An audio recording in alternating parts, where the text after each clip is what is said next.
yun lang nga, ituloy na natin matatapos yung ng video. pagsampa ng kaso, buo na yung inyong loob. At syempre, medyo naging mabilis yung pangyayari, bigla kayo nanganak. So at least ngayon, medyo nakapagpahinga na kayo, ma'am.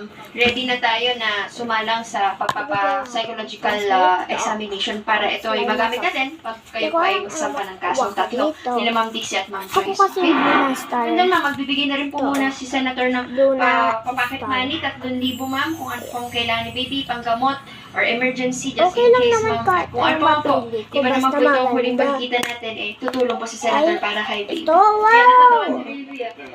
Ganda. Thank you po. Maraming salamat So, po, ito na Senator po Rapi natin Tulfo yung po. pink. Tsaka sa inyo rin po, mabibigyan po kami ng hustisya. So, di siya nagdidikit. For gentle skin Yeah. comfort. Buy now. Yung mga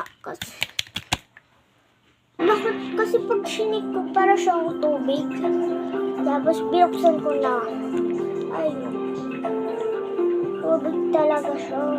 Nice. Nanalagyan ng buhok. Okay, so ito na ngayon kasama na natin again ang tatlong na biktima nga ni Mr. Dennis at kasama natin si Ma'am number 1, 2, and 3. And kung malala natin last time, Ma'am Queen ay napuntahan ka namin at dahil nga nanganak na po kayo, no? At naiabot na rin po ni Senator yung munting tulong para sa baby ninyo. Kumusta po yung baby ninyo, Ma'am, so far? Okay naman po. Na-train na po siya mag-bote para makabalik ka ng bote. Okay, at kanina lang nanggaling na rin tayo sa National for Mental Health natin.